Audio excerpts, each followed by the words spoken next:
crece los varios millones de dólares. Y hay varias cosas para mencionar.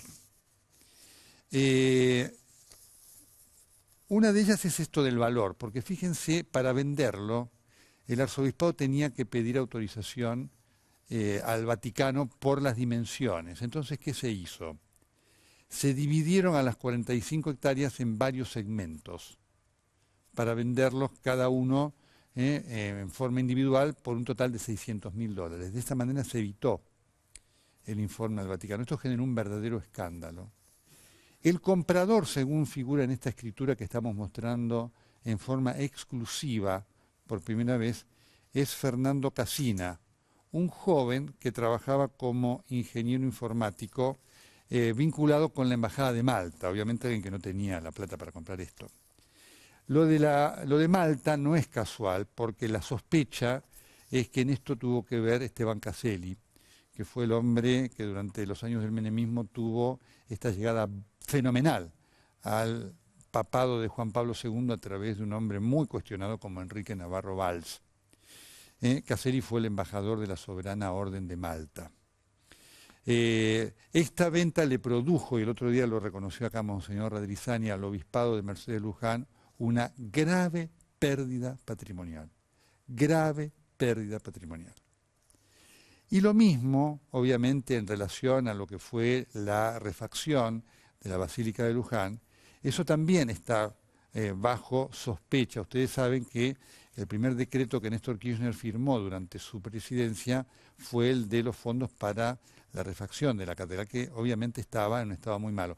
La catedral es la basílica, para decirlo con corrección, es un edificio que tiene protección papal, por lo tanto el arzobispado allí directamente se vinculaba con el Vaticano, no tenía que pasar por ninguna autoridad de aquí. Es interesante ver quiénes estuvieron a cargo de esas obras que están sospechadas de sobreprecios, porque uno de los involucrados es Angelo Calcaterra. Sí, el primo de Macri también participó de estas obras que están bajo análisis, porque se sospecha que hubo sobreprecios.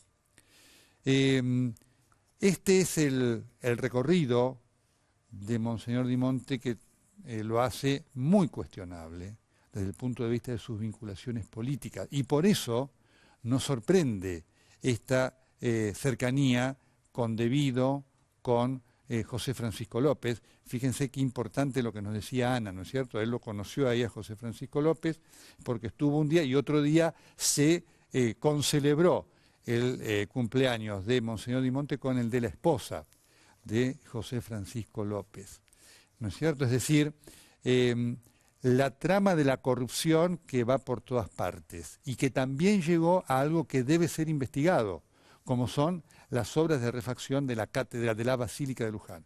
Monseñor Di Monte está enterrado en Mercedes a la espera de ir allí en el momento que no se sabe cuándo ocurrirá a la cripta. Es curioso el dato que nos daba Ana Pronesti, ¿no?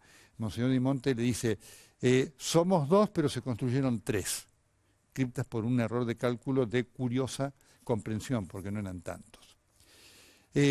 Esta saga es la que enmarca la llegada de José Francisco López.